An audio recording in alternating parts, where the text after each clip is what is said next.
Good afternoon, everybody. I wanted to welcome all of you and those of you who are joining live to this afternoon's conversation here at the Washington Institute for Near East Policy on the Istanbul vote yesterday, a historic vote in which the left or the opposition took the city for the first time in nearly 25 years. We're here to discuss the broader political ramifications of this vote for Turkish politics, domestic, and to the extent that we can on Turkey's foreign policy, including its ties with the United States. My name is Soner Chapta. I'm very happy to host you here. Just want to note to you that this is a public event, so you can tweet, put it on social media, broadcast it.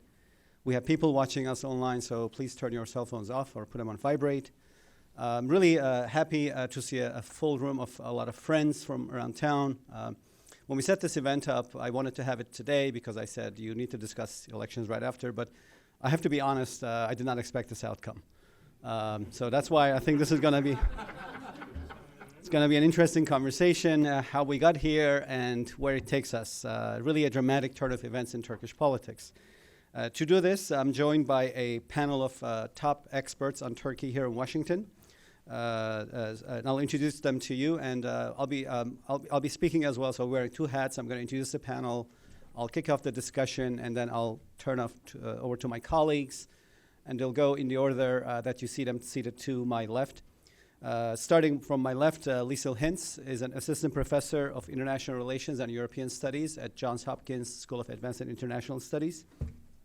A great friend, Liesl has written extensively on Turkish politics, including her latest book, which is a must-read, 2018 publication, Identity Politics Inside Out, National Identity Contestation and Foreign Policy in Turkey. It looks at the intersection of foreign policy making and identity politics in Turkey. Moving forward, Kemal Kirişçi is a TÜSİAD Senior Fellow at the Brookings Institution, another good friend. Kemal directs the Center on the United States and Europe's Turkey projects at Brookings Institution. He also has numerous publications, including a 2017 book called Turkey and the West, Fault Lines in a Troubled Alliance. And finally, moving forward, Alan Makovsky is Senior Fellow at the Center for American Progress. He has decades of experience on Turkey, including in U.S. government at State Department's Intelligence and Research Department, as well as having served as top Middle East advisor for House Foreign Affairs Committee. Really a stellar panel. I'm looking forward to a great conversation. So what I thought I would do is start the conversation off. You all have maps on your seats showing you outcome of Istanbul elections, and we'll put the map later on the board as well for you to see when we come to that discussion. Really a historic flip. If you just look at the map, the top map shows Istanbul's districts on March 31st, and the bottom map shows Istanbul's districts on June 23rd, yesterday. Red is opposition, and yellow is Erdogan's Justice and Development Party, AKP. As you remember, opposition candidate Imamoglu had won the race on March 31st by a narrow 0.2% margin. Erdogan then used influence over institutions, many of which he controls, including the election board, to annul the outcome of the election, suggesting there were irregularities. And then the board called for revote yesterday.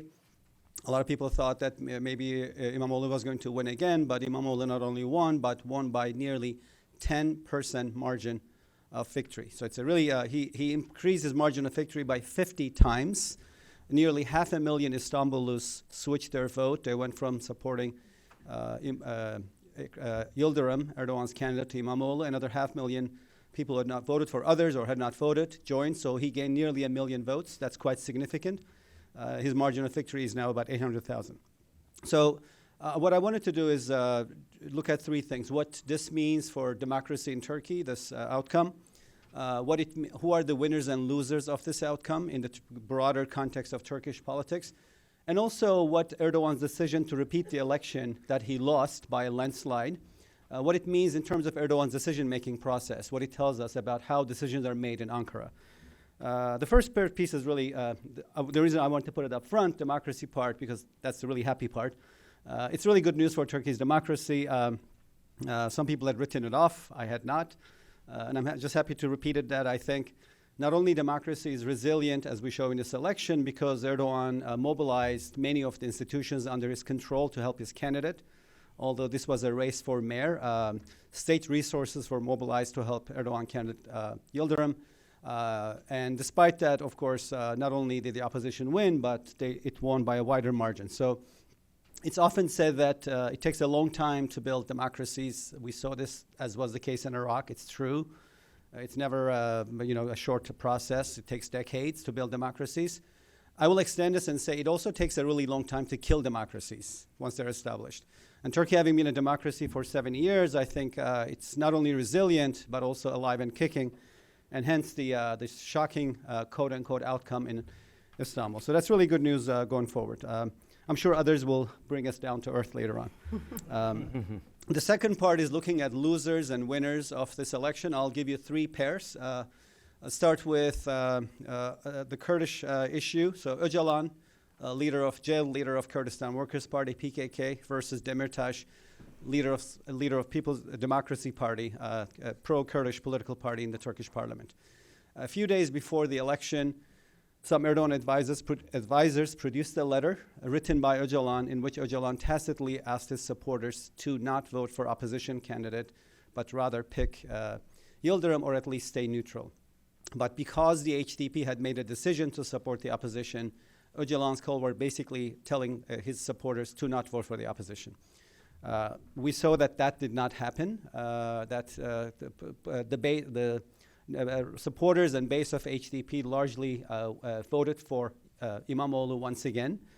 So I would say one loser is Öcalan, whose plea for his base to not support Imamoglu fell on flat ears and flapped, as did his charisma. That's quite significant going forward.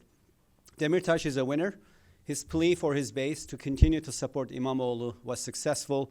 And that's important in terms of Turkey's Kurdish nationalist movement. This is a chance for the political wing of the Kurdish movement to rise above the military wing for the first time, perhaps. And we'll see if Demirtas can grasp this chance. But first, of course, he has to be released from jail. The second set of losers versus winner is Bahçeli, head of Nationalist Action Party, MHP, an Erdogan ally in the parliament and in government. Bahçeli practically endorsed Öcalan after Öcalan released his letter asking his base to support Erdogan's candidate.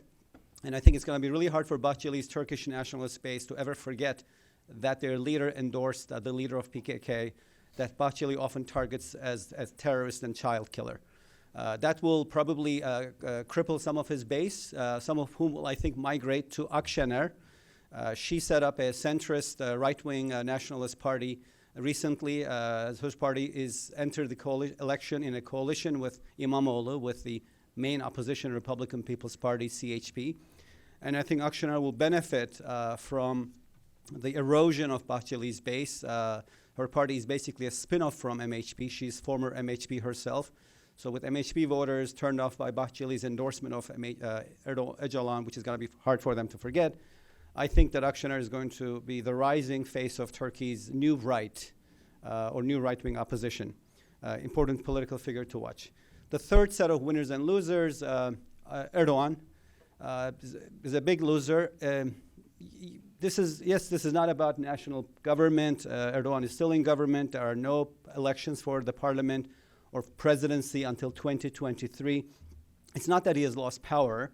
He has damaged his brand as the underdog who represents Turkey's citizens that are othered and marginalized by the system and the establishment. Erdogan's rise in politics started in 1994 when he became Istanbul's mayor, a position from which he went to become Turkey's prime minister in 2003 and president in 2015. And his image for 2 decades was that he represented Turkey's dispossessed, conservative, working class, pious masses that were othered by 20th century Turkey's secularist system. Of course, in the last 10 years, I think Erdogan has become the establishment.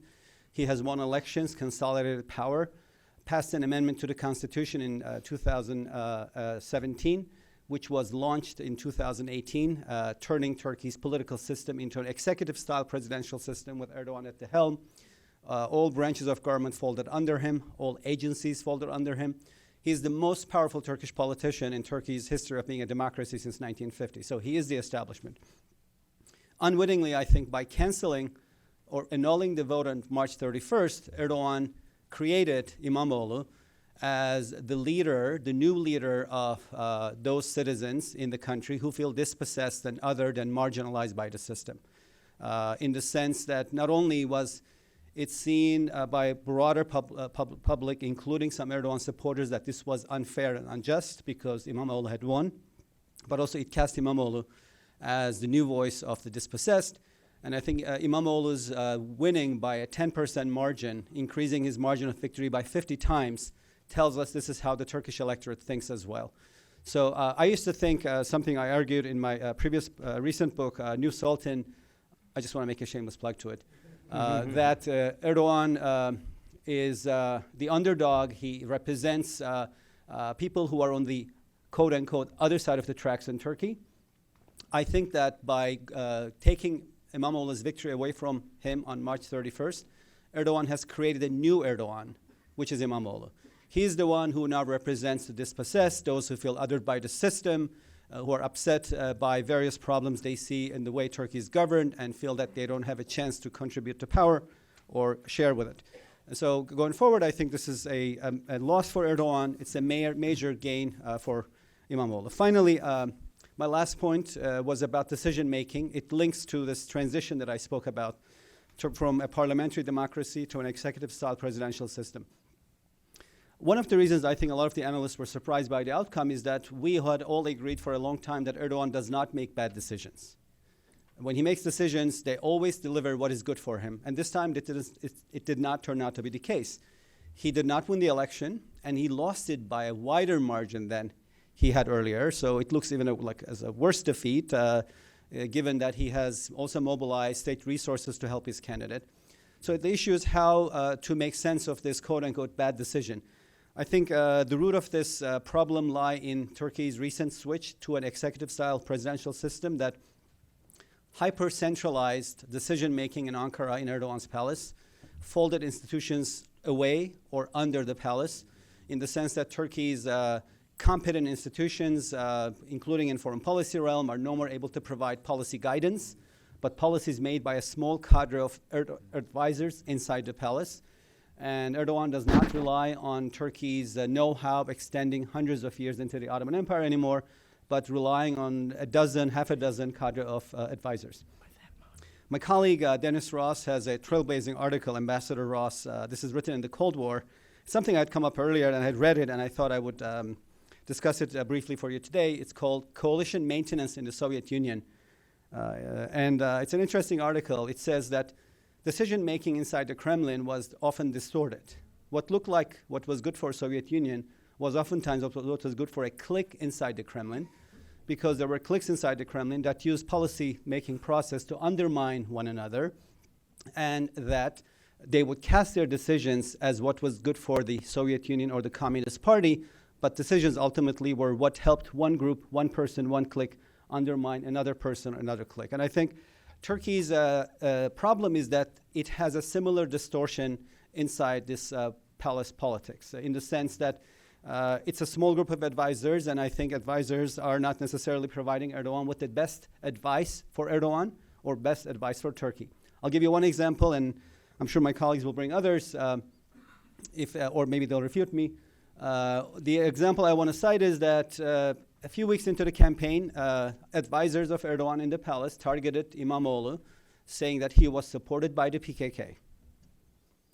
Only days before the election, the same advisors produced a letter saying Öcalan wanted them to vote for their candidate.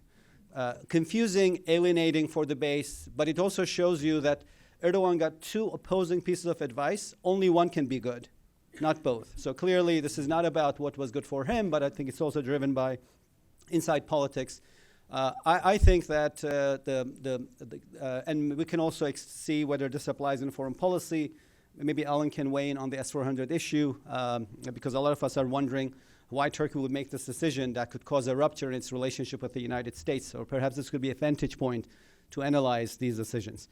I think I should add that perhaps if there is any rethinking in Turkey, it should be about how Erdogan needs to look beyond his palace, re-engage Turkey's executive branch, and also decentralize policymaking, both in terms of his electoral politics and strategy of winning elections, but also broader issues of Turkey, because I think that's been a major challenge. I just want to remind you that Turkey switched to this new system only in July 2018, so only 10 months ago. And I think we're already seeing the impact of it in terms of undermining a healthy decision-making process. But clearly, there's a lot more to discuss. So what I'm going to do is I'm going to turn on to my colleagues. We're going to speak from the table. And I'd like to ask Liesel to come in next. Would you like to look at the opposition and Kurds going forward, Liesel, and then move on the conversation? Sure. Thank you very much. Yeah. Sounds good. Thank you so much, Soner. Thank you to everyone for coming. Thanks to the Washington Institute for organizing this. I'm genuinely delighted to be on a panel with such fantastic colleagues. The Washington Institute is always very good at timing their events. And so I think we had an event the day after the presidential and general elections. We have this one. And I concur. I think that a lot of us are surprised at the outcome. I would submit that I don't know if this is an outcome yet. I think there's a lot to be seen of what is going to happen. I think that a lot of us were thinking that Erdogan would be very unwilling to let Istanbul go. I think that's why he pushed for and of course, there's speaking of decision-making, there's a lot of questions about who within his decision-making group was pushing for the rerun, for example. But if you think about the symbolism of Istanbul, if you think about where he made his political career, if you think about the rents that are available to distribute as political patronage, if you think about the books that are going to be opened and that we're going to see what actually was done to Istanbul during these years of AKP rule, I think there's a lot of reasons for why Erdogan would not be willing to let Istanbul go. And so I'll start with a slightly downer sort of a point, but then I'll bring it up to the jubilance that this day deserves. But in the sense that I would not necessarily say that this victory means that democracy is alive and kicking in Turkey. I think there are many, many reasons why it's not. I think today we can see with the Gezi trials that opened with Osman Kavala and Yiğit Aksakoğlu and a number of other participants, democracy advocates who are on trial on absolutely absurd charges. So, lots of things to be thinking about in Turkey, not just the elections. And that it doesn't just take the presence of democratic actors to make a democracy. It takes a regime that recognizes them as part of the opposition, that doesn't call them terrorists, that doesn't put them in jail and so forth. And I think we're far from that in Turkey. So I would be watching now to see are there going to be some changes made in terms of funds going to Istanbul? Is there going to be a cutoff of the ability for the Istanbul municipality to be able to provide the services that it needs to? Or is there going to be some sort of move forward on the threat to remove Imamoglu because he insulted the mayor of Ordu? So there's a lot of debates going on about what could potentially happen. So I wouldn't say that this is a victory for democracy just yet. But, in Turkey, there's this famous saying, "Burası Türkiye, her şey olur," right? This is Turkey, anything can happen, anything goes, and my goodness, we're seeing that right now. So put that, negative side away, and let's talk about what a fantastic job that the opposition did. I think that this victory yesterday was a long time coming. I think it was very important. I think it was much needed, and I think it was extraordinarily well-deserved. I think ever since Gezi, speaking of the Gezi trials that are going on right now, ever since the Gezi Park protests of 2013, where an immensely disparate group of often formerly politically apathetic individuals came together, initially over environmental protests, but then pushing back at what they saw as this creeping AKPization of their personal lives, that there has been this sense that something has been left unfinished. The Gezi Park protests were, again, the sense of jubilance and almost a carnivalesque atmosphere, and then nothing happens. And then you had the corruption investigations of December that year, and then nothing happens.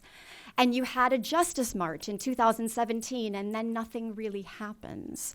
And it was interesting because when Kemal Kılıçdaroğlu was making his speech from the top of the bus last night, sort of his balkon konuşması, if you will, he was pointing to the Justice March, and he said it all began with this.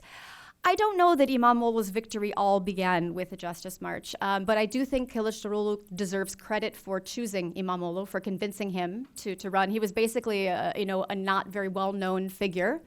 He certainly didn't have the feisty character that Muharrem İnce did, that a lot of people thought was necessary to go up against Erdogan.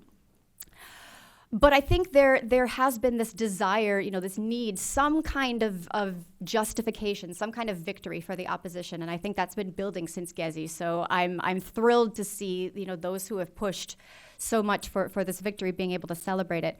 I think Imamoglu deserves an immense amount of credit precisely because he didn't take the feisty, aggressive, divisive, combative tone that a lot of people thought was necessary, again, to go against the AKP.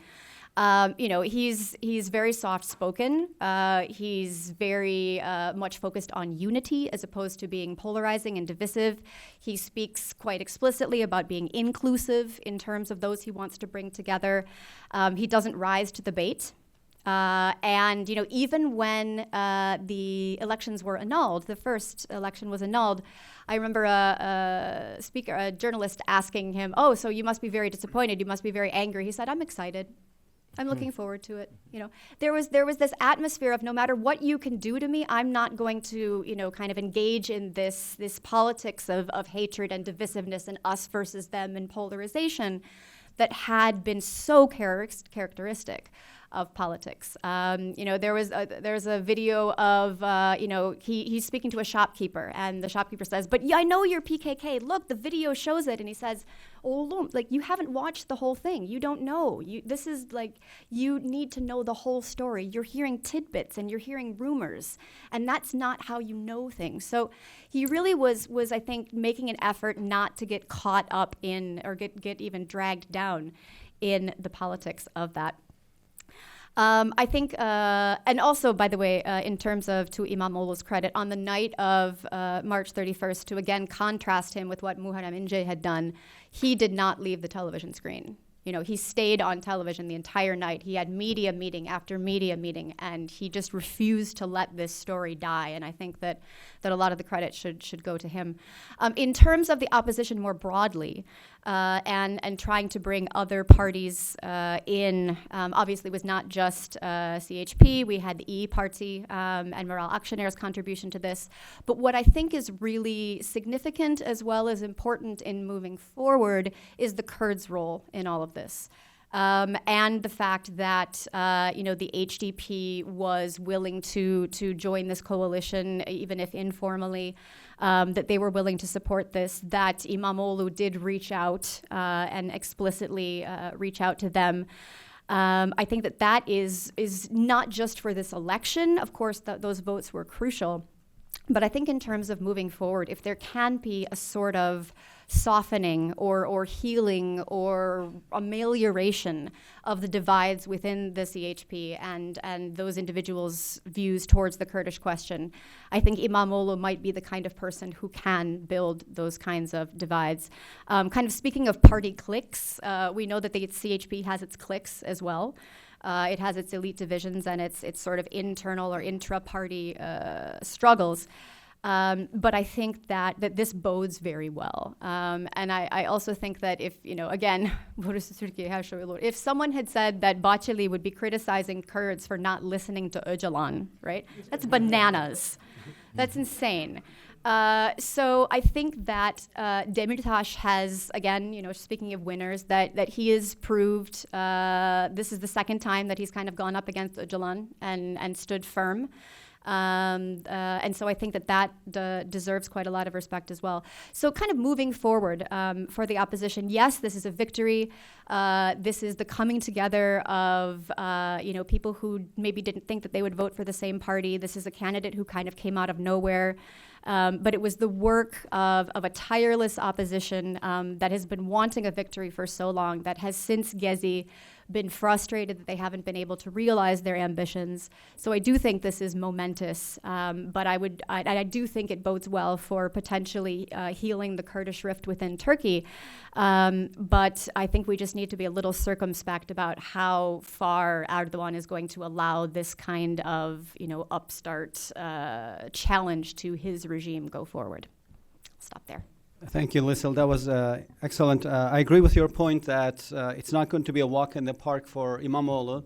Yes, he's Istanbul's mayor, but Erdogan has many ways to undermine him. Turkey is a centralized country shaped very much after France, the model of statecraft for a lot of European nations established in the early 20th century, such as the case of Turkey. And so not only is control from the capital, but also local governments rely on the capital for much of their revenue. In the case of Turkey, that's up to 2/3. So he can decrease funding, cut it down further, but also other mechanisms, completely democratic. Istanbul City Council is controlled by Erdogan's AKP and its ally MHP. That brings me to my earlier point, which is also a segue to go to Kemal. The logical thing for Erdogan after March 31st was to accept Imamoglu as mayor and then undermine him through his control of the local city council, which is controlled by his allies. And so Imamoglu couldn't pass major decisions, including budget and investment, without the approval of city council. But Erdogan did not go for the logical path that would have made it easier for him to undermine Imamoglu, but went for the risky one. I think that's, again, goes to my point about maybe decisions in Erdogan's palace are no more made by, a painstaking process of many analysts and advisors pouring in hours and hours, but a few people making decisions in the interest of their personal cliques and therefore distorting the process. So moving from that, I wanted to ask Kemal to talk about institutions and what the outcome means for Turkey's institutions going forward. And also Kemal was recently in Turkey, traveling around. If you could share some observations from your trip as well, I appreciate that. Yeah, thanks. Thanks, Soner, and thanks, Liesl. I agree with all that has been said, but I have a confession to make. I will remain jubilant right to the bitter end, and Alan is the one who's been tasked to bring you and me down to earth. I'll be the sourpuss. I am jubilant because amongst you all, I'm the one who at the age of 6 saw a gendarme at the corner of a street in Izmir after the military coup in 1960. 60s to me was marked at the time as a high school kid, this fight between what we called Fruko, toplum policy, they were called Fruko. Fruko was the competitor to Coca-Cola, beating up lefties. Right? And then the 71 intervention came.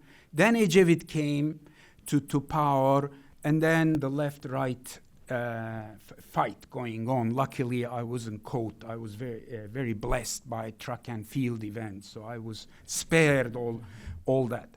And then comes 1980, September. I'm in Canterbury at Kent University, hearing from BBC World Radio the military intervention.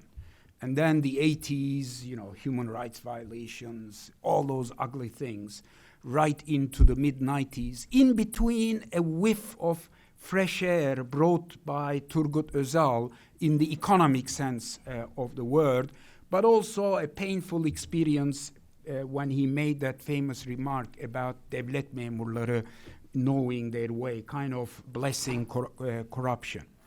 Early 90s, terrible human rights violations. I was by then an associate professor, more involved in these things, but elements of hope that came with customs union, but that also came with the Clinton administration edging the Europeans as well as the Turks towards some cooperation that would eventually set Turkey on the track from where Erdogan picked up Turkey.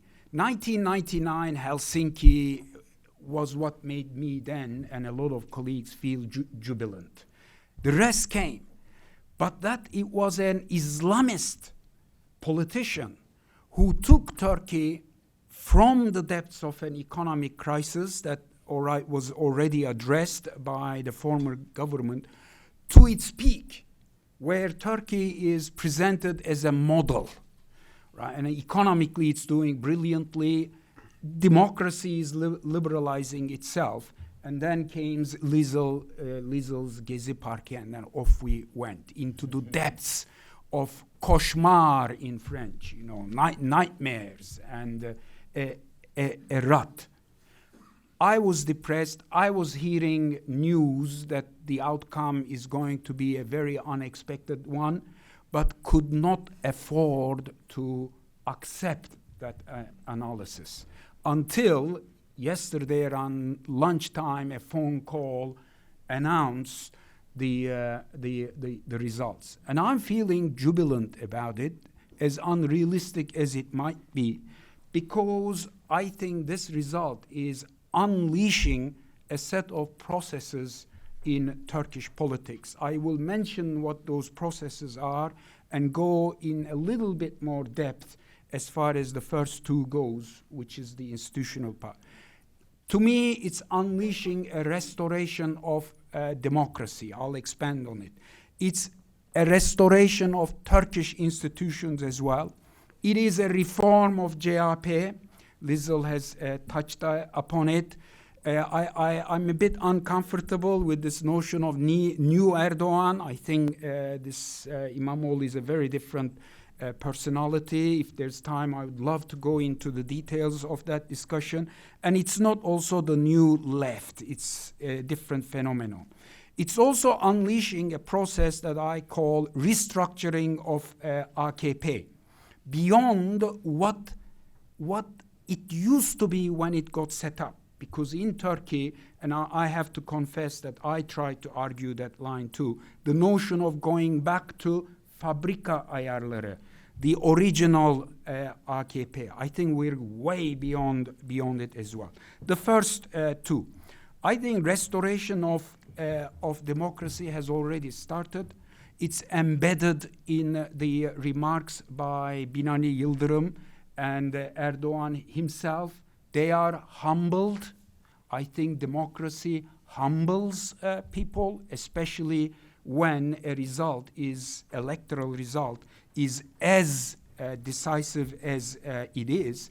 And canceling the 31st March election turned out to be a blessing in disguise for restoring democracy.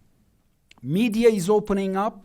As Soner mentioned, I was in Turkey for the last roughly 2 weeks. I visited all kinds of ministries. I've been in Istanbul, Ankara, Şanlıurfa, Gaziantep. I'd like to reflect on what I saw there, but I also saw the media being overtaken by sheer reality. Yes, there are degrees of it, but the sheer reality out there, and also capitalism. The fact that you have to have ratings and that you have to make money is going to open up the media. Free speech is out of the box. I'm controlling myself, but free speech is out of the box. Craving for inclusiveness, I didn't realize it was that potent, because I am also a victim of academic literature. And I have argued that myself in the pieces I've written. We have been exposed to really good quality academic literature that has talked about Turkey's polarization, societal polarization, since roughly the mid-1990s, if not a little bit earlier on. And the influence of these arguments has, I think, prevented us, blinded us to this craving for inclusiveness. And I think the best part of Imamoglu is that he has understood it and naturally is responding to it. I've been watching him, listening to him, and theoretically on paper as a liberal democrat, of course I defend inclusiveness, but I would not be able to spit out the words that he does, the gestures he does. In Turkey, there's a lot of talk about how he's able to touch people in the inclusiveness sense of the word, not just by words, but by also doing this, which can be problematic in this country too. But this has been underlined, that he naturally touches people in two senses of the word. The craving of inclusiveness has also, I think, brought an end to this majoritarian understanding of democracy, both in parlance, in discourse, but also in terms of the result of this election. 10 points is a big difference. And it defeats the hell out of this notion that you get 50% plus one vote. This is unequivocal, and the consequences of it in terms of authority and legitimacy, I think, will only serve the cause of restoring democracy. However, as has been mentioned earlier on, this is a process that had started much earlier on. But we were blinded. We could not recognize this process. And credit goes to Selahattin Demirtas and the campaign he ran in the first half of 2015. For all his weaknesses and for the way in which his, excuse my street language, mucked up the last year's June elections, Muharrem İnce too has kind of opened up a space for Imamoglu, and in some ways made it so much easier for Imamoglu by chipping away from the I can't find the right word, but this big one-man rule and the leadership of one man. I can go on for forever. Soner is fidgeting, so institutions.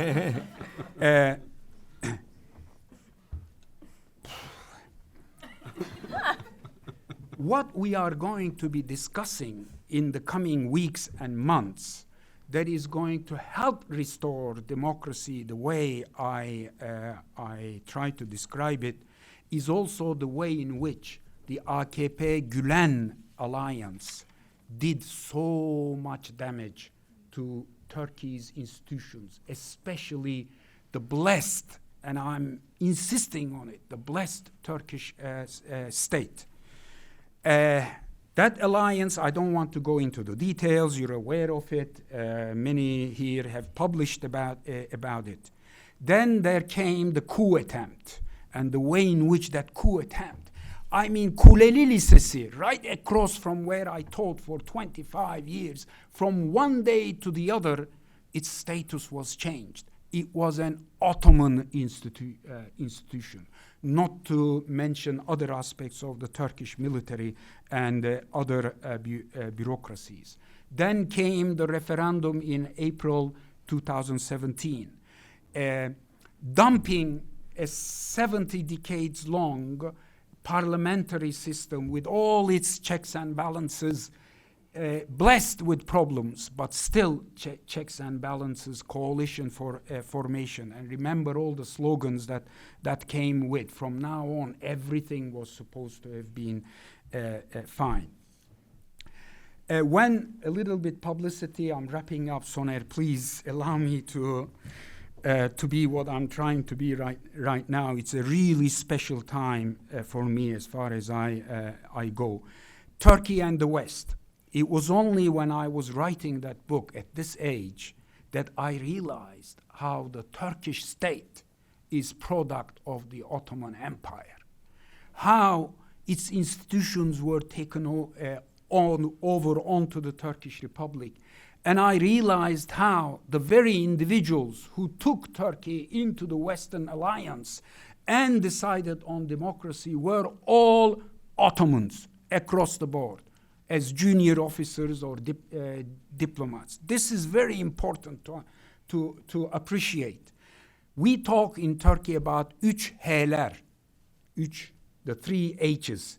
Hazine, Harbiye, Hariciye, the treasury, the Turkish military, and the Turkish foreign ministry.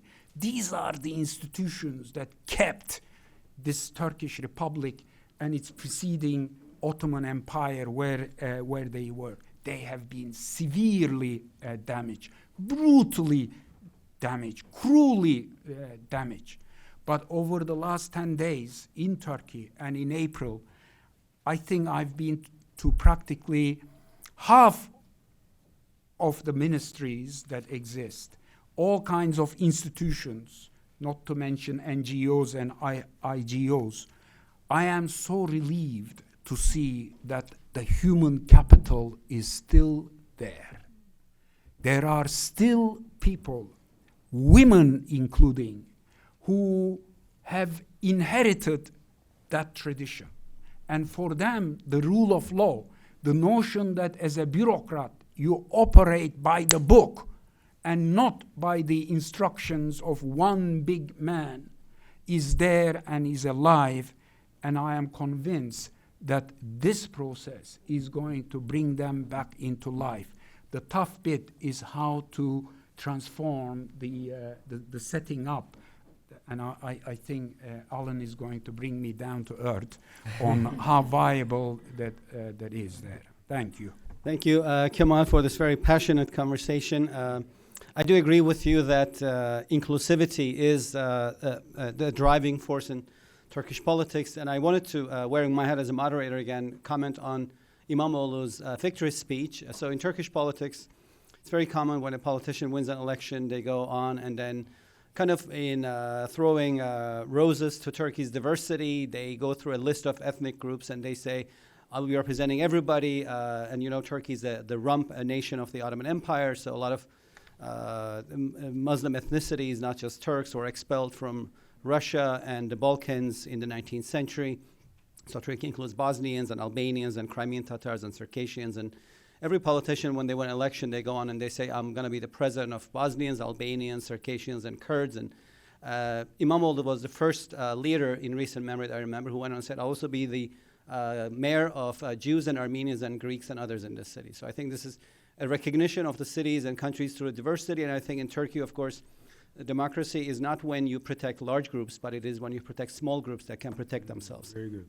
So he's clearly a new and fresh face of inclusivity in Turkish politics. I also think he's a unique personality, and in some ways that's why I wanted to go back to my branding of him as the new Erdogan. I think he's the new Erdogan not only because he's the new underdog fighting the establishment, but also in some ways he looks and talks like Erdogan. So if you speak Turkish or can recognize the language, if you put him on radio and you listen to him, he sounds like Erdogan for a second, and then you have to say, oh, that's not Erdogan. So clearly has the right intonation and appeal. So I think the most exciting story from Turkey for the next 4 years is going to be Erdogan versus Imamoglu.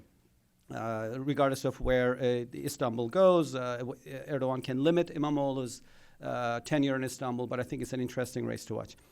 Taking on Kemal's point on the institutions, the 3 H's, Treasury, Foreign Ministry, and military, and of course, moving forward, I want to ask Alan to first bring us down to earth, and secondly, to talk a little bit about maybe looking at the institutions, the foreign ministry part of it, any foreign policy implications of the outcome before we wrap this up, and then open the floor to questions.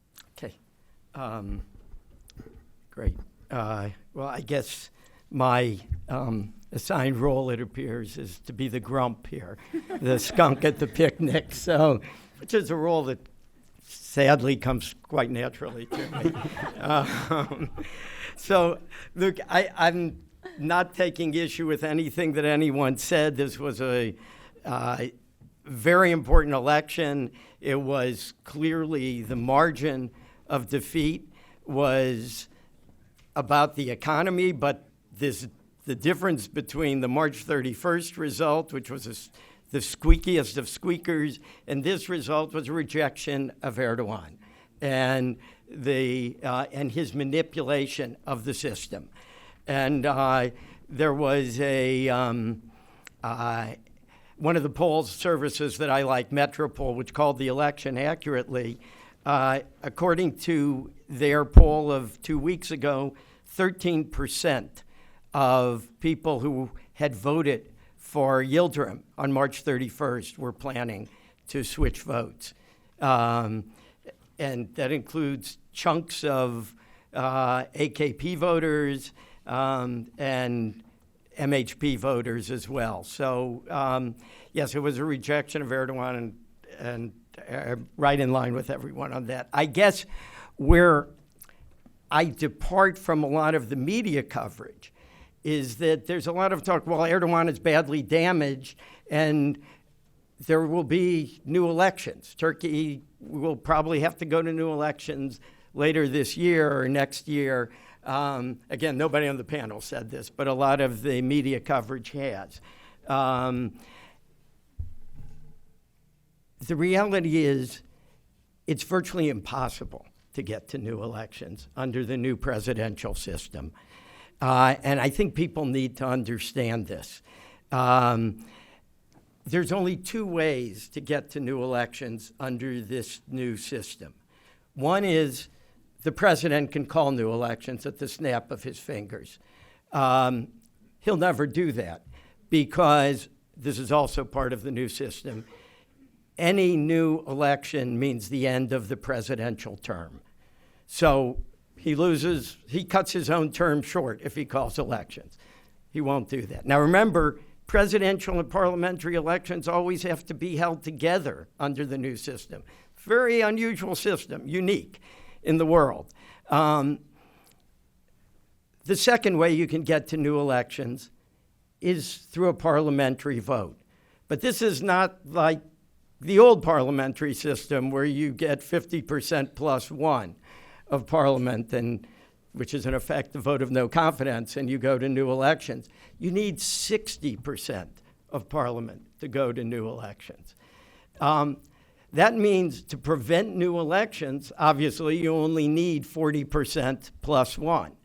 Well, Erdogan has 295 seats in a 600-seat parliament. I don't know, you have to do the math, but it's about 48%, something like that. There is talk of new parties. Former President Gül, former Foreign Minister, Babacan,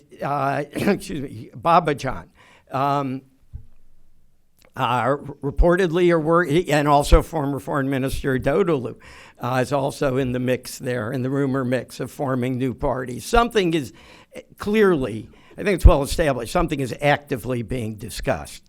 But in order to get to new elections, you would need every party, aside from Erdogan's party, in favor of that. So MHP would have to defect from the coalition.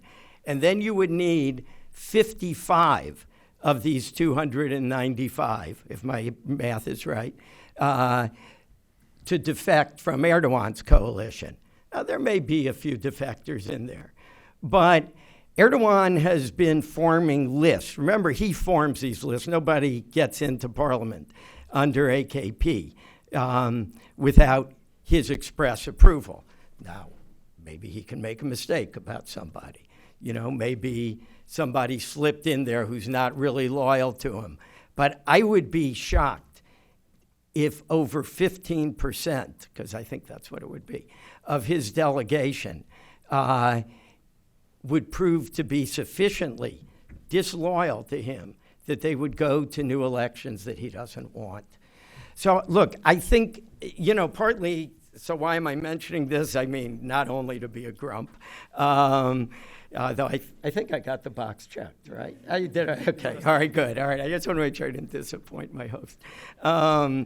But I think it creates a very dangerous situation. Look, we never know what the future will hold. Maybe the Turkish economy will turn around. Maybe Erdogan will do something and his population will be restored. But I think right now, at least the best bet is that Turkey is in an economic swoon, and confidence in Erdogan is greatly undermined right now. And it's the perfect situation where a nation probably needs new elections.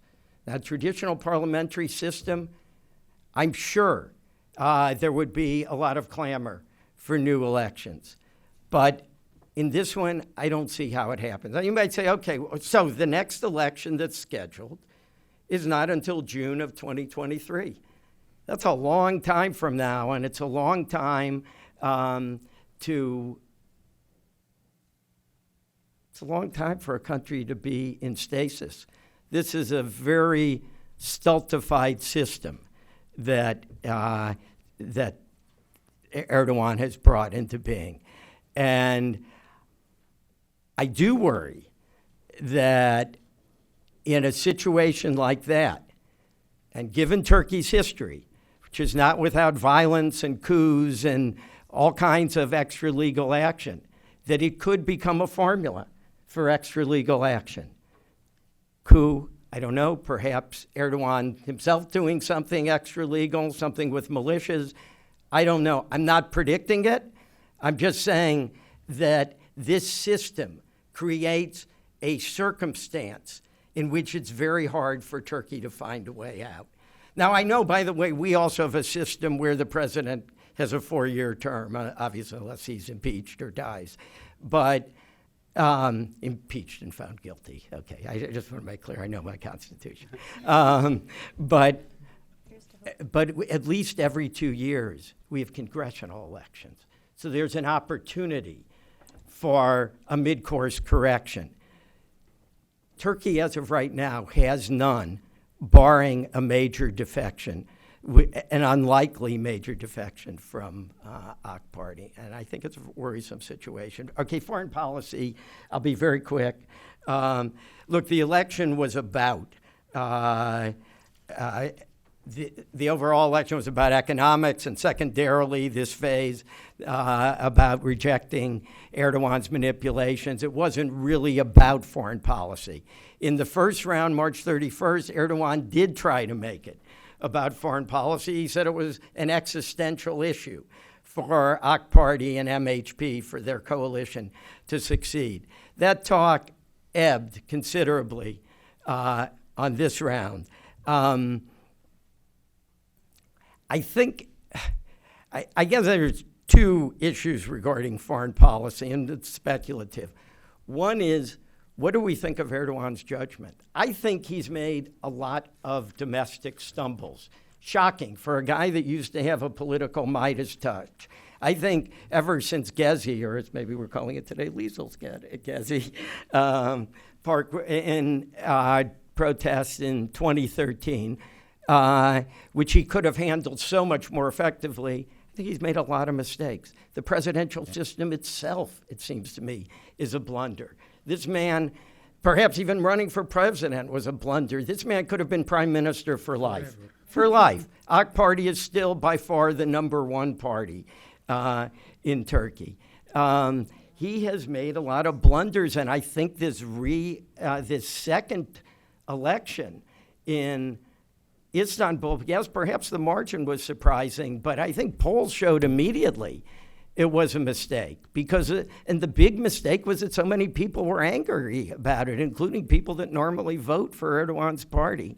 So I think there is a judgment there, and I have a concern that it will flow into foreign policy. We might say on S-400s that in itself could be called a mistaken judgment. I know there are other theses, but I think you do have to consider, are 2 batteries of S-400s with a promise of 2 more better for Turkey's national security, or are 100 F-35s better for Turkey's national security?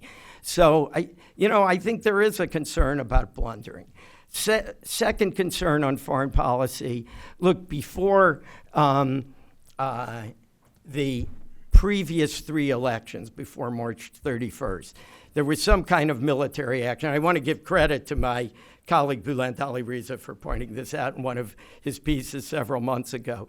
But before the November 2015 parliamentary election, he did an about-face regarding the Kurds. He flattened several Kurdish neighborhoods, took very strong action against the PKK. Before the referendum in 2017, he occupied part of northern Syria. Before the 2018 elections, he occupied another part of northern Syria. Before this election, there was a lot of huffing and puffing at one point about going into yet another part of northern Syria, the part where the U.S. is cooperating with the YPG, but he never did it.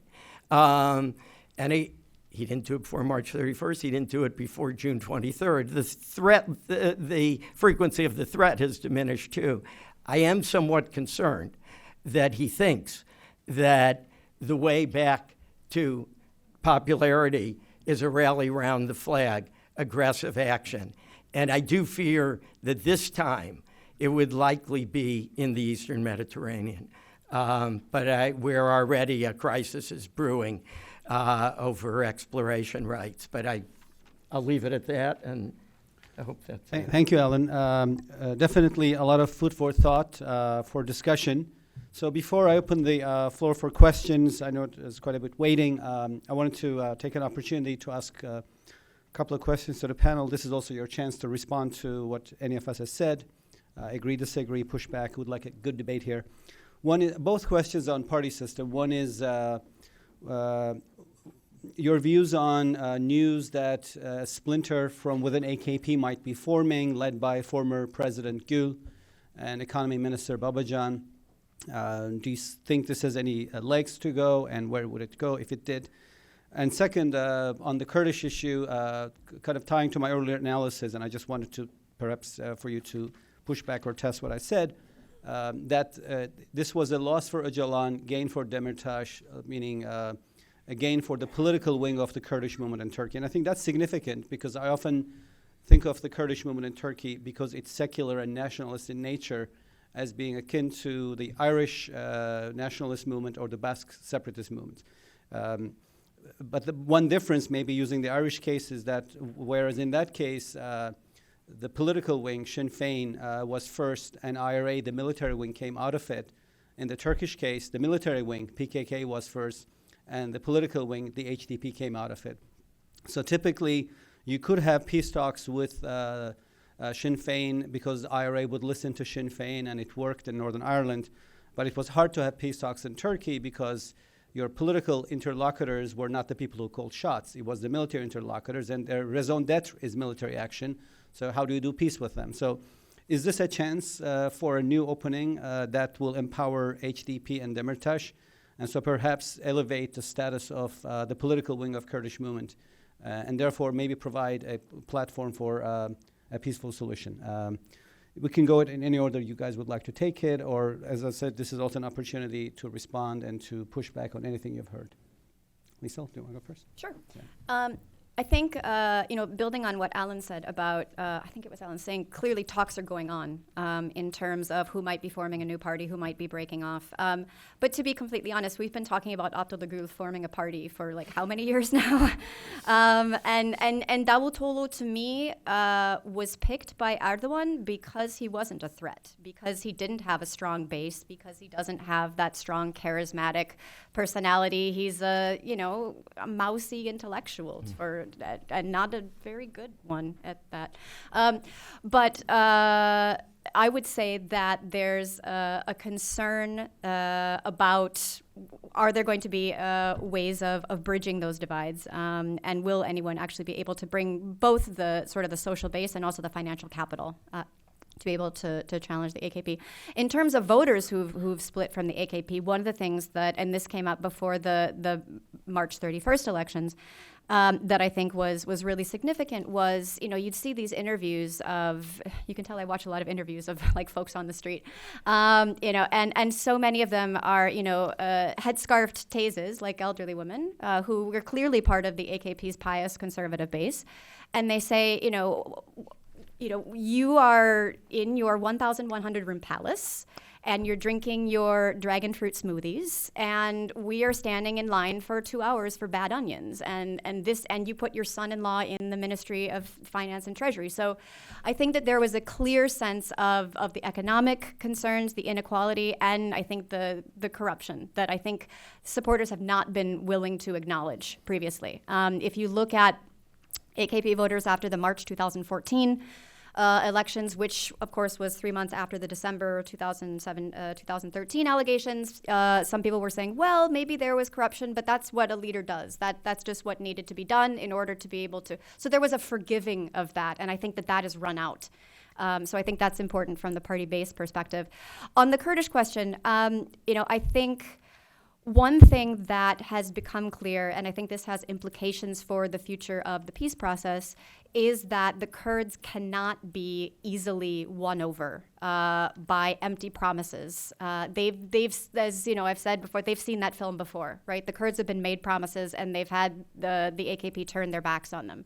They've had the American military turn their backs on them. So I think that there was a hope from the AKP that if they started some rumors about possibly letting Öcalan out, or getting Öcalan to speak for them, that immediately the Kurds will, yes, respond. And I think that they've shown that was a really serious underestimation of their autonomy and of their political acumen. And I think that they are refusing at this point to be pushed around.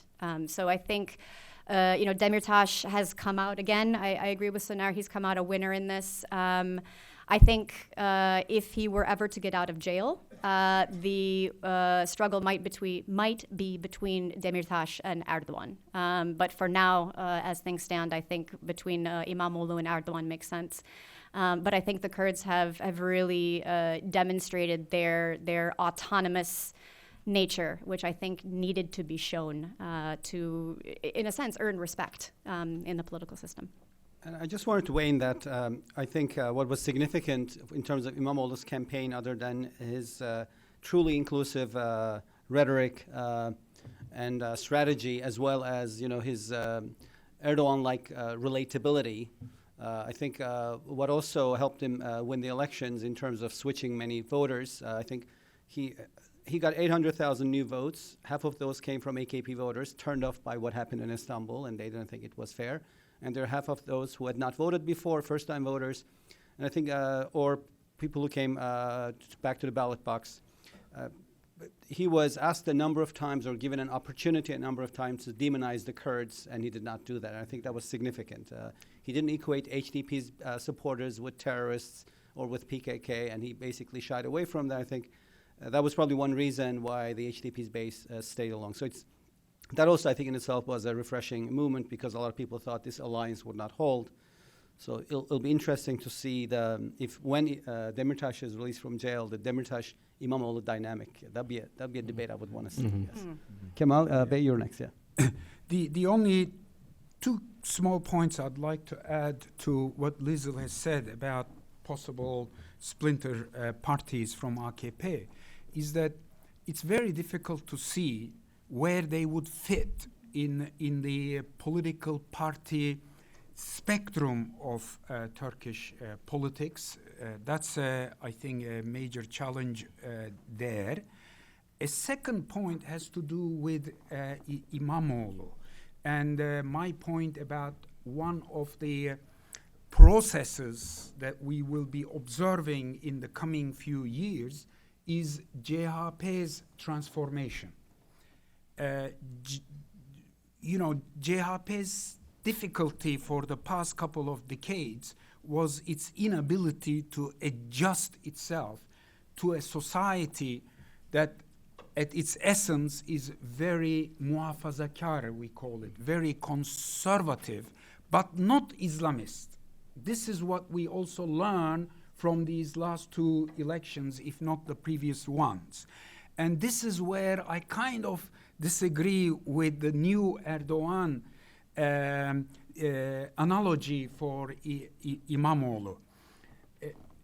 When Erdogan first burst onto the national political scene and he came to speak in this city as well as other places in the US, what was very refreshing was the way he would argue democracy and Islam can be brought together. They are not mutually exclusive. A lot of you were exhilarated by that. I was exhilarated by that. But in due course, something very different happened. Now I understand much better why and how it happened. I wish there was time to go into the details of it and how it relates to Gezi Parkı, etc. Imamoglu is not an Islamist.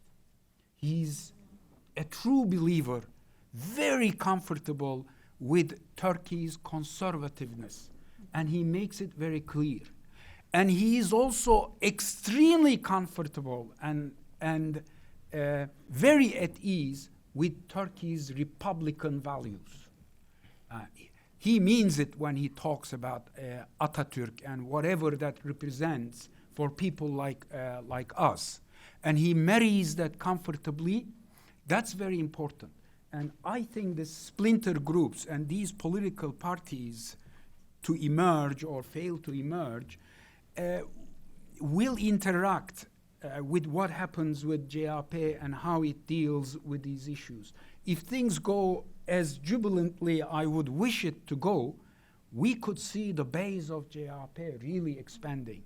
But then this JHP would be a very different one than we had been accustomed with or had been reading about it. One last point about how he reaches out people. There was some discussion, corruption. He picked up a very different word, and this is where knowing Turkish becomes very critical. He never used the term corruption. He used the term israf, waste. And the way in which it would never occur to me because of who I am and my background and this and that. He knew that israf for muhafazakarlar, for people, for religious people in the positive sense of the word, is a sin. And I was there in the last few days to the run-up of the election. Suddenly these posters began to appear on the bridges, etc. of Istanbul, saying, this is not israf, this is hizmet, from Binali Yildirim's point of view. But people didn't buy it. Corruption, yolsuzluk, doesn't seem to have the impact that it does to people like us. On the Kurdish issue, very quickly, this is a topic that deserves, of course, much greater attention. This is a topic that I've had interest for a very long time. There's a huge dilemma here. I think the once upon EU's positive engagement of Turkey did a great job in terms of cultural rights. You know, Turkey made big advances on that as far as the Kurdish question goes. But the EU ran out of steam because the EU doesn't have any tools, any instruments to take these issues beyond cultural rights. And I'm not sure Turkey has the instruments, the political culture, etc., to be able to take the Kurdish issue beyond cultural rights. There was the effort made by Erdogan, give him credit, but it did not work out. So it's a tough exercise. I appreciate Soner's analogies and parallels with IRA, Sinn Féin. We will see if there will be was it Michael Mitchell, George Mitchell? George Mitchell, yes. If there will be a George Mitchell that will emerge and do that magical job that was done back in the late 90s in Would he be Britain. accepted, though? Yeah. Maybe if it's in Norway. Just very quickly, before you go, Alan, I wanted to comment and then pass it on to you. Not everybody in this room speaks Turkish, so I wanted to explain this term Kemal used, israf, waste. So child rearing practices, every country, parents teach their children values. In Turkey, if you're growing up, your parents do not teach you not to do yolsuzluk, corruption, because that's political value. They teach you not to do israf. So if you're brushing your teeth and you leave the water running, they say, do not waste the water. The word they use is israf. So it's internalized. It's something you learn as a kid. And I think it shows his ability to connect. It also shows that he has a really good PR machine. Articles have been written on this. Part of his strategy was, and I think it's important globally also, because I believe that Erdogan is perhaps the inventor of 21st century populism and nativism, and it's spread around the rest of the world. But this populist message, I think, has for the first time failed at the ballot box. And in this regard, Imamoglu's strategy was quite interesting for us to study. The tactic is called radical love. You can Google it. I feel like this is going to trend now on Twitter, together with Dennis Ross's article on coalition maintenance in the Soviet Union. So radical love basically says, ignore the populist leader, but love those who love him. And that's exactly what he did. You know, he ignored the leaders, but he reached out to the base, and it worked. He converted millions of voters, both on March 31st and also on June 23rd. So moving on, Alan, next. Yeah, I'll just make just one postscript on Israf. In Ottoman times, they often made when Istanbul was the capital, Constantinople officially, they often made a pun and referred to it as Istanbul, which means full of Islam. And you can even see that on Ottoman coins. Well, I don't know if it was Imamoglu himself or one of his supporters who started saying that under AKP, Istanbul was Israfbul, full of Israf, full of ways. I thought that was an interesting, maybe for your next book, Lisa, it's up your alley. Anyway, I completely agree with Liesl and Kamal about the Gul/Babajan/ Daoudalou, whatever combination would be effort. I think one has to see it to believe it. It's been rumored for years. I do think only Gul could make a serious go of it.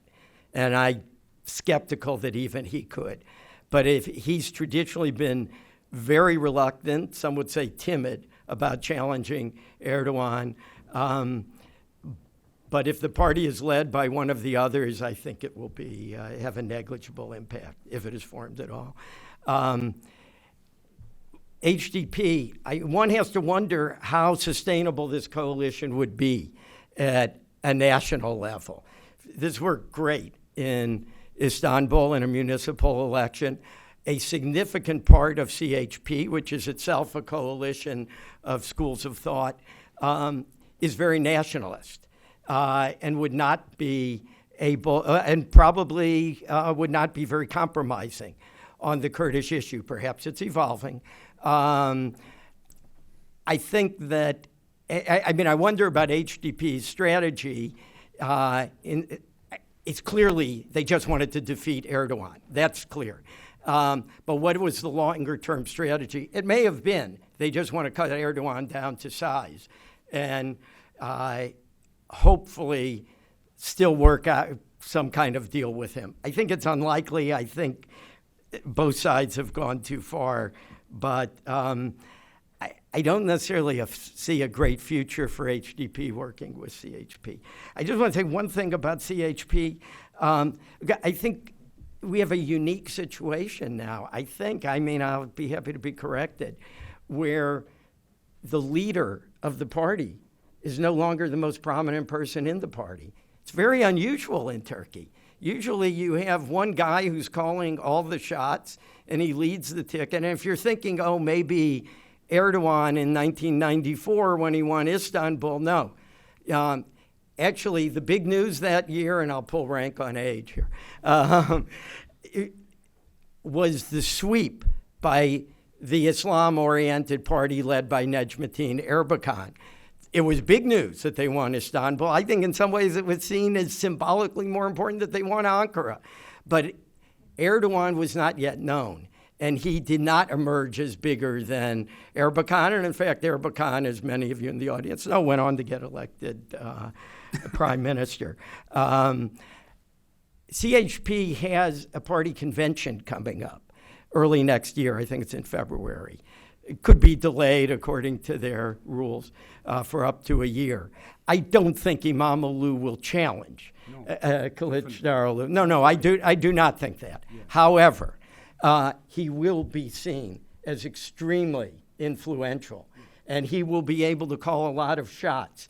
And I think already Kılıçdaroğlu is very uneasy about this. I think we saw it in his statement last night. Liesl pointed out in a tweet last night that he said, this is the culmination of a process that really began with the Adalet Yürüyüşü, the Justice March of a year, which was he was given credit for it.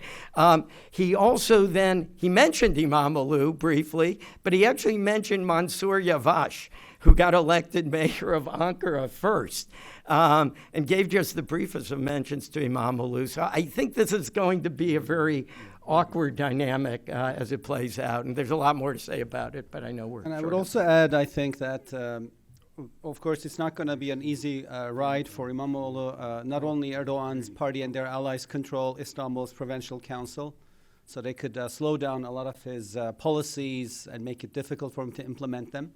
They have the majority, but also Imamoglu relies on central government for a lot of city revenues, as well as the fact that there was talk after March 31st that maybe Erdogan would pass legislation to further curb limited powers of local governments, taking away, for example, zoning and construction permits from city governments. That's the main source of revenue in general, and that revenue has been flowing to AKP's coffers for nearly 2 decades, oiling the wheels of its machine. So, of course, Erdogan would not want to see that money being diverted to businesses supportive of Imamoglu or aligned with him. And so I think it's going to be a contentious period going forward. The floor is now open to questions. This event is broadcast live, so make sure that the mic comes to you and announce yourself. I see Ishan first, and then I have Jason, and then I have Dave Polakol here. Then also look to the left, and I have 2 questions here, and 6. Okay, so I have 6 people lined up. Please, 1 question each, and make it quick. Sure. Thank you. Thank you, Ishan Darur at the Washington Post. Thank you all for this terrific session, incredibly helpful and informative. Soner, I just want to ask you and anyone else in the panel who would be willing to chime in. You present this very compelling kind of global thesis of Erdogan as this kind of progenitor, inventor of a certain kind of 21st century populism, nationalism, however you want to call it. And if we take that as a starting point of the conversation, I'd love to hear what you think this election says about that kind of brand of majoritarian politics and its limits. If you can, I know Kemal also brought that up as well. So just if you can frame it in a kind of global lens, that'd be, for my purposes, fantastic. Of course, happy to, and maybe Kemal can join and others too. So because I believe Erdogan is the inventor of this process, and I think it took me some grappling around, because Turkey is a country that's often seen as a society that adopts trends invented in the Western Europe. That's been the case since the early 19th century. In this case, I think the opposite has been true. Erdogan perhaps globally invented 21st century populism. It basically says only those who vote for his party are good citizens. Everybody else is contaminated, cosmopolitan, foreigner, works for insidious interests, and therefore are not legitimate. And so it delegitimizes opposition and builds a base. But I think the election shows to us that the limit of this is economic growth. When the economy does well, the base loves this kind of rhetoric, falls for it. It's worked for nearly a dozen elections. This is the first election Erdogan entered during a period of economic crisis. Turkey was in recession formally in recession, meaning no growth for 2 consecutive quarters. And I think that's when the electorate that otherwise laps up this kind of rhetoric turns away from his party. So I would say a big limit on this is how well your economy is doing. That's probably the Turkish case. Kemal, did you want to add something? Yeah, very little. I agree totally with what Soner is. The only thing I would like to add is wishful thinking. That Erdogan has been cited by many columnists, even academics, as being ahead of the democratic regression curve. And I'm beginning to hear that maybe what's happening in Turkey might be the beginnings of a broader democratic restoration, of whose elements we are seeing from Hong Kong to the Czech Republic and also parts of the European parliamentary election results. But this is, So. And additionally, please go ahead. Well, I would just say, I think really briefly, if we're going by statements and tactics as opposed to his own personal feelings, I don't think you can say that Erdogan truly is a nativist populist until after 2010 or so. I think in a broader context, because that's when he starts to, and then again in Gezi, where this us versus them rhetoric becomes honed through a number of different mechanisms. So I sort of think about authoritarian learning and how leaders learn from each other and they learn best practices, and whether it's electoral tactics or suppressing electoral outcomes and so forth. And I think about this category in my mind that I call hyper-masculine nationalist populist strongmen, and which is a mouthful. But if you think about Trump and Duterte and Chavez and Maduro and Orban and Erdogan, there's a set of tactics along with a personality that combine. And I wouldn't put Erdogan as the progenitor of that. I would say that he's part of a movement. He turns toward the nativism really only after 2015, and he's betrayed by the Kurds. And the populism doesn't really come out until, I would say, Gezi and the us versus them. You're not part of us if you don't vote for me and so forth. So I would say that he's part of the trend, but I wouldn't say that he was the initiator of it, just from a comparative perspective. Just to disagree, I think Erdogan is sort of, when Erdogan became authoritarian, is like a Rorschach test. The answer depends on who you ask. So if you ask secularists, it was during the Ergenekon trials of 2008. If you ask liberals, it was during Gezi Park rallies of 2013. If you ask Kurdish nationals, it was in 2015. If you ask Ahmet Davutoğlu, it was when Davutoğlu was ousted in May 2016. So it's definitely a process, but perhaps how far it goes depends on who you ask. But it's not where he started. I have to agree with Lisa on that. There's a question on the left. Yep. Oh, your mic is on. It's on now? Okay. Elif Vantage Jones from Georgetown University. Thank you all. I'm going to try to keep it short. I'd love it if you can give your opinion on two separate things that are happening here in terms of electoral behavior versus more long-term politic profile or institutional profile of Turkey. I think in the Turkish history, Turkish voters have behaved very unexpectedly multiple times, and they voted for more open, more inclusive options unexpectedly, like 1950 or 1983, despite all the pressures from the state and monopoly of media and all of that to a certain extent. But in the almost last 2 decades, the institutions of the country have been dramatically altered by Erdogan and AKP. The judicial, there was an article this week, the average experience of the person on the judicial bench is 2.5 years now. Education system is drastically changed. And as Kemal Hoca mentioned, I mean, at the bottom of this, this is a conservative voting country, vast majority. Not religious necessarily, but conservative. So with all the brain drain and purging of academics and emptying of hardcore institutions of the country, even though you can get an electoral victory with more conservative discourse momentarily, can we really see hope amidst these structural difficulties, a rise of more inclusive and embracing and altering? I mean, just separating one-time electoral behavior from the maybe medium to long-term future of Turkey. Thank you. Anybody wants to take a spike? Yeah, I think very, very good points. All I can say is anecdotal and impressionistic response. And that is, I agree with all that you're saying, brain drain, emptying of institutions, etc.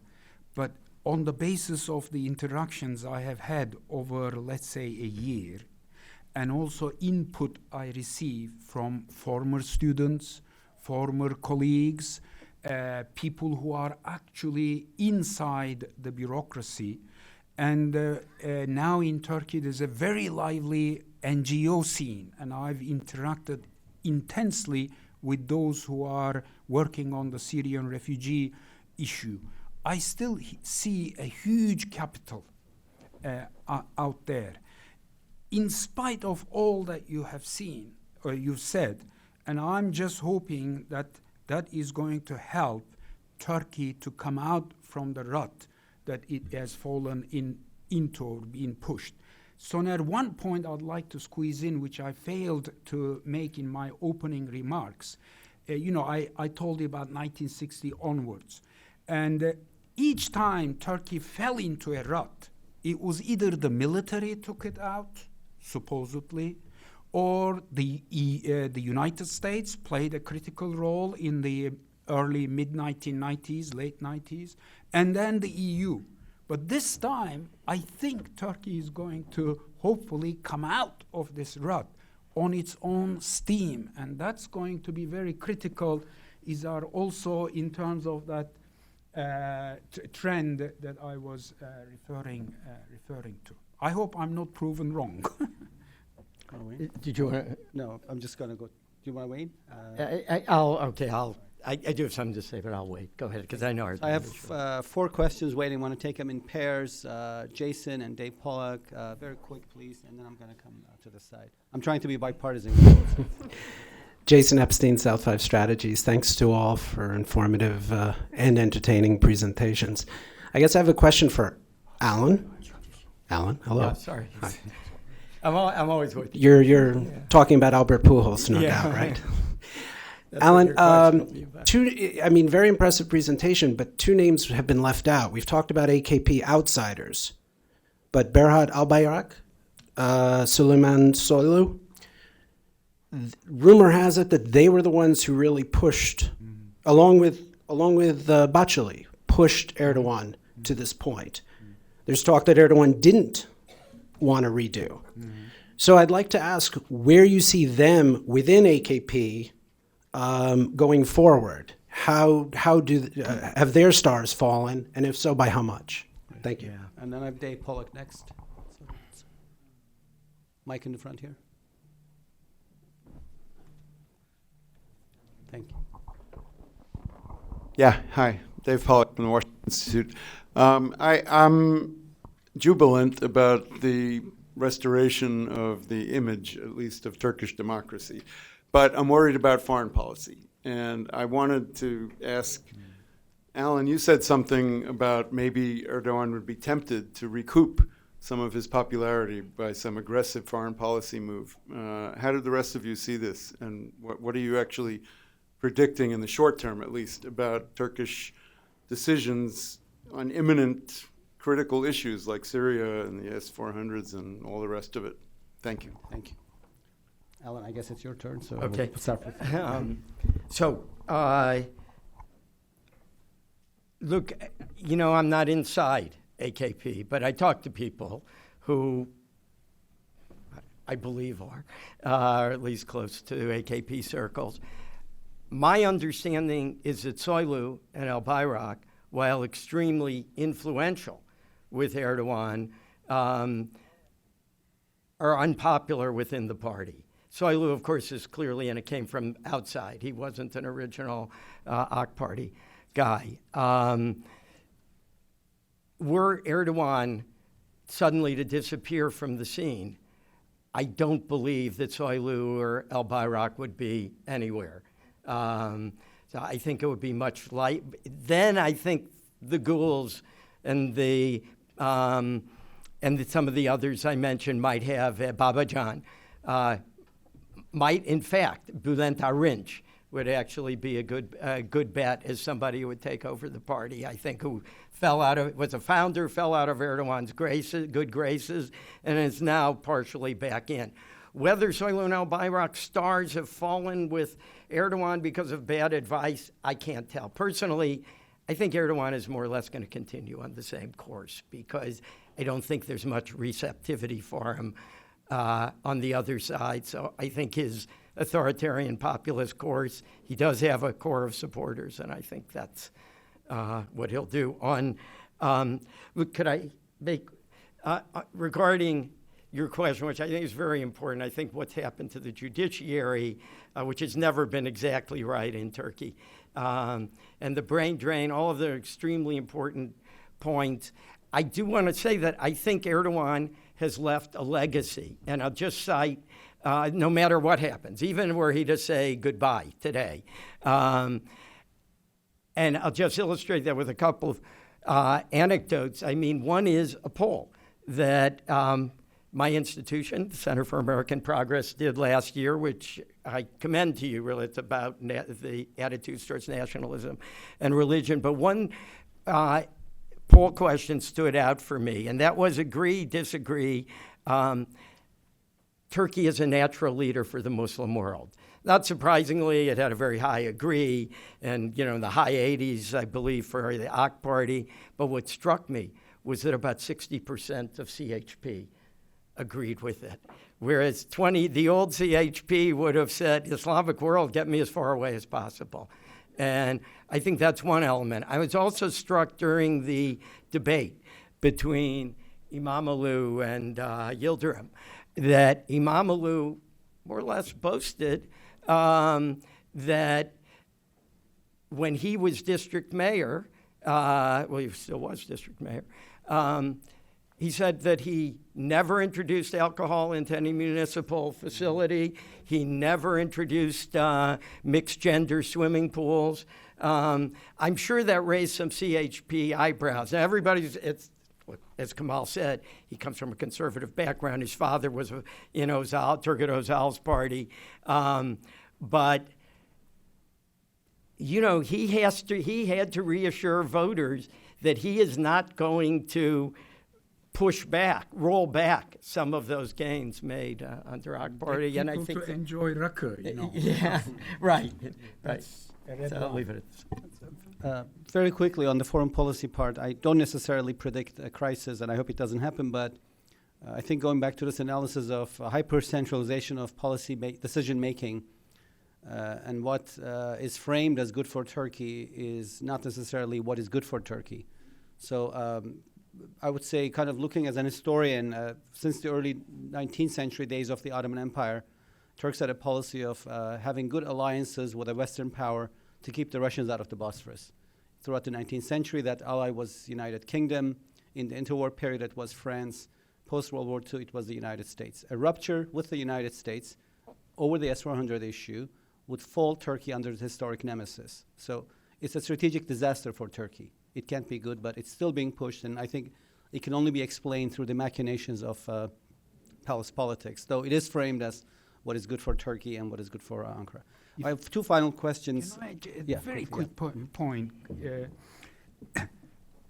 The media opening up, I think very soon is going to generate a discussion on the minuses and pluses of this S-400, and also of the wisdom of hitting the sack with Russia. Right?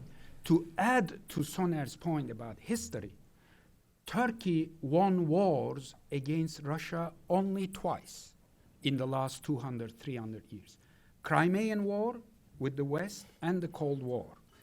And what is not being spoken right now in Turkey, but will start to be spoken, is that in the summer of 2015, the pro-government media was expecting to have their Friday prayer at the Umayyad mosque in Damascus. Now they will start to talk and speak that this was preempted by not the United States, not the European Union, not anyone else, but the gentleman sitting in Moscow in August. I think this is going to slowly sink, but will it save the strategic relationship? Time will tell.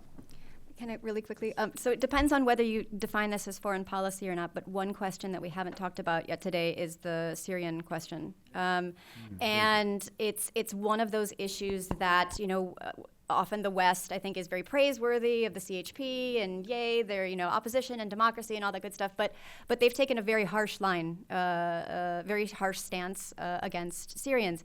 And so the question... So they're not technically refugees, right? So Syrians in Turkey who had a guest status, Turkey has a geographical exclusion to the Refugee Convention, but 75,000 of them are citizens now.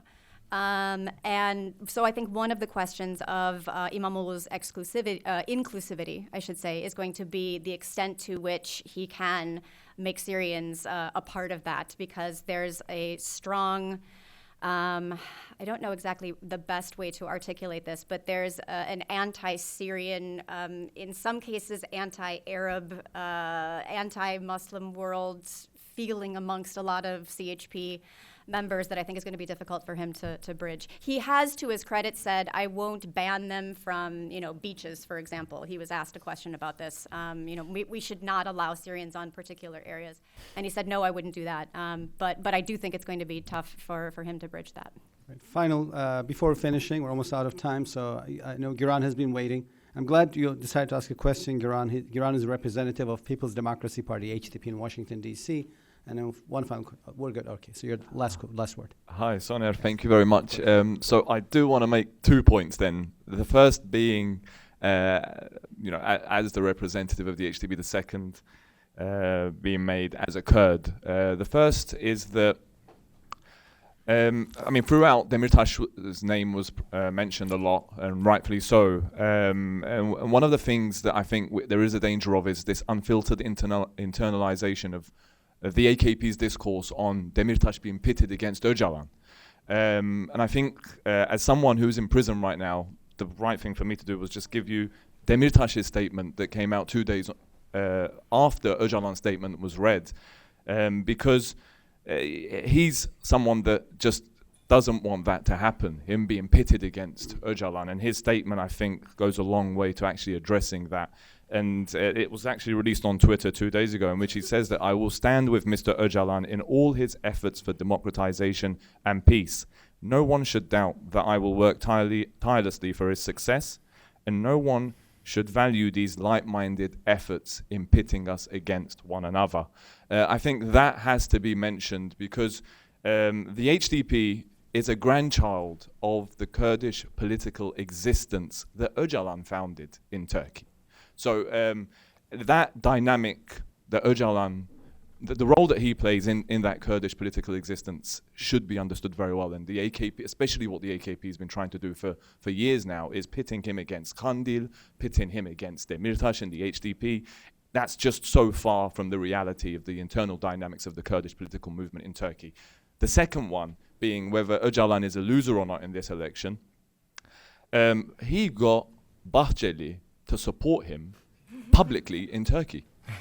That, for me, is a point that needs to be made on this side of the argument to show that he's not a loser. The second thing is, he was deemed yerli and milli in the Turkish media, and that was allowed for by the government. Right now, Öcalan was legitimized by the Cumhur İttifakı in Turkey. So if we sideline the Demirtaş being pitted against Öcalan argument, other than that, it seems to me that the decision on whether Öcalan is a loser or not should be left to whether the meetings with Öcalan continue or not. If Öcalan, from this point on, becomes a political actor, something that he's wanted for years in Turkey, if he's allowed to do so, then I think that will prove that he's a winner more than anything else. And it looks like, and I think from the 2nd of May onwards, since the meetings with Öcalan started again after 4 years, those meetings transcend the Istanbul elections. And I think in general, the Kurdish question itself by far transcends the Istanbul elections, because for the Kurds, this is not about israf, this is not about lowering water bills in a city, this is a matter of life and death. And I think the onus is no longer on the Kurds to prove themselves whether they're an extension of the AKP or whether they're an extension of the CHP, because even in these elections, there was the third line that the HDP kept on saying, we don't want the Millet İttifakı to win, we don't want the Cumhur İttifakı to win, we just want the Cumhur İttifakı to lose. And that was the third line that was expressed in the Istanbul elections. And I think now the onus is on both of those ittifaks to see what they will do and how they will approach the Kurdish question from here on in. And that's something I think we'll have to see. Thank you so much for clarifying. I wasn't pitting these pairs against each other, so I stand corrected, but I was just suggesting one loses and one wins. Maybe we disagree on that. I just wanted to turn for final round of responses to what Giran said and Öcalan's role going forward, talks with him, or was this a tactical move by Erdogan to bring him in to the process and then go back to business as usual? So maybe a quick round, and then we'll end up with that note. Yeah. Well, I think it was clearly a tactical move, and it was one that flopped. And so I don't think he's likely to build on it from here on. He also, by the way, look, this somewhat relates to David Pollock's question about foreign policy. I think there were two issues that overlapped, domestic and foreign policy, and one is certainly the Kurdish issue. I thought it was interesting that Netrifan Barzani came through Istanbul a couple of days before the election and on his way to, in a roundabout way, to a meeting in Ankara with Erdogan. And I think he was hoping that gambit would play with the Kurds. Am I wrong? Did they meet in Istanbul? Maybe they met in Istanbul. Yeah, they did. Barzani and Erdogan. I know Erdogan was in Istanbul election night, but anyway, he tried to play that card. The other issue is the refugee issue, which Lisa referred to. There are officially 3.6 million Syrian refugees. Yeah, technically they're not refugees, correct, but people will refer to them as refugees shorthand. And it's anticipated the overwhelming majority will not return. The widespread belief is that there's probably over 4 million. At times, AKP has talked about making more of them citizens. Now at 75,000, Soylu kind of mused a few months ago, wouldn't it be great, at least if Syrians born here, born in Turkey, which is well over 400,000 now, could become citizens. I don't think you're going to hear that kind of talk anymore. The refugee issue, when you ask Turks, what is the number one problem in Turkey? The refugee, it's always the economy overwhelmingly, and the refugee issue comes in very small, around 2%. But when you ask people how they feel about refugees, it's very negative. Polls have shown that about 80% of Turks say they actually come into contact with refugees at least once a week. So, it is a live issue for Turks. Particularly unskilled have been economically disadvantaged, seasonal workers. I noticed that Imamoglu last night in his speech said it was one of the issues he wanted to turn to. But I think for foreign policy, last sentence, it means that Turkey has to do whatever possible to make sure that the Syrians in Idlib stay in Idlib. And Kemal? Refugee issues is an issue that I've struggled with since 1983. And done some great writing. And 1989 onwards in Turkey. All I can say is that over the last couple of visits I've made there, the Turkish state apparatus and NGOs, international governmental organizations, are all geared accepting the reality that they are there and that they need to be integrated, whether they have the status of temporary protection or not. This is a huge strategic difference compared to where Turkey stood only two and a half years ago. I think the Ottoman Empire and Turkey has a long-standing history of integrating refugees and immigrants, even those who are not of Turkic origin. It will be very tough. The fact that the economy is doing not very well will complicate matters. But given what the situation in Syria is, I think they're there to stay for a good while to come.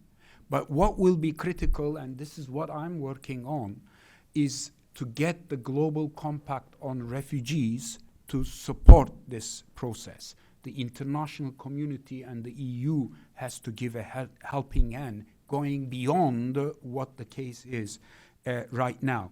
And though both Imamoglu and Yildirim made references to the issue at that debate, where they were, I think, unfair is the way in which they dismissed that the international community was not helping.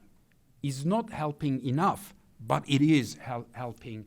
And thank you very much. Many young Turks are receiving very decent salaries and also developing a fascinating career that some of whom will see themselves in the higher ranks of international organizations. This is very important.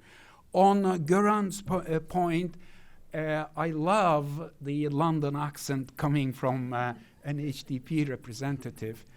I don't put Jalan and Demirtas in the same bag. What you just read for us, Göran, is a very political statement for me. I think these two personalities are very different from where I stand, and I think for many, many people in Turkey as well. Öcalan has the past record he has. I don't want to go into the details of it. Some of it is highly appreciated in some parts of the Kurdish circles, but in many circles, people will not forget what happened in the 1980s and in the 1990s. The Turkish state, of course, is also to be criticized for the way in which it responded. But Demirtas doesn't have that record and doesn't have that legacy. But it has a touch that overlaps with Imamoglu when it comes to inclusiveness and when it comes to touching the public. Lizo, forgive me. Affet beni. I'm glad you're not using me as the prop. I can. With you, I can be more relaxed. Yeah, that's the point I wanted to make you. moving forward. Lisa, final point. Final And point. just, 30 seconds. We're such a loving panel. It makes for good discussion. I guess just to go back to the point that Kemal just made and to Göran's point, I also would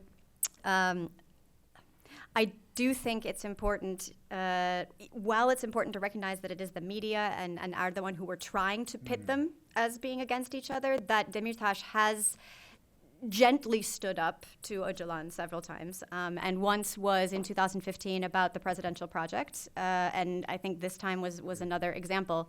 And what happened in 2015 was Erdogan got extraordinarily angry with the Kurds. He saw them as having betrayed him, and there was a reinitiation of the war against the PKK, and there was a shift to the MHP, and there was the increase of the nationalist rhetoric and so forth. So all that to kind of tie into, will there be a peace process going forward, and will the talks with Öcalan continue? I can't see a reason why they would necessarily. I do think it was a temporary tactic that Erdogan desperately reached out, trying to think that he could sway them again. As I said earlier, I think he underestimated their autonomy and their acumen. But in my mind, I can't see, from a decision-making perspective, what he could stand to benefit from in doing that. And I think now when we're looking at Erdogan, everything is about what can benefit him as opposed to the state, potentially. But yeah, I do think it's important to recognize that Demirtas has distanced himself. While there are speeches or where there are statements where he is aligning himself, I think it's also important to emphasize how much he has at sometimes distanced himself from him. Thank you so much. This was a great panel. I definitely myself learned a lot, and thanks everybody for coming. And those of you who are watching us online, so we hope to see you next time at the Washington Institute, and have a great afternoon. Thank you, everyone.